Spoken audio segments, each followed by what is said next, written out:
Razia masker oleh Polres Goa ini dilakukan di Jalan Kiai Wahid Hashim. Petugas Polwan yang diterjunkan memeriksa warga yang melintas.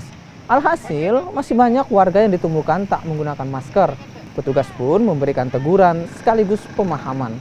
Selain razia, petugas Polres Goa ini juga membagikan masker gratis kepada para pengendara. Saat ini, kasus COVID-19 di Kabupaten Goa masih terbilang tinggi. Penggunaan masker jadi salah satu cara untuk menekan laju COVID-19.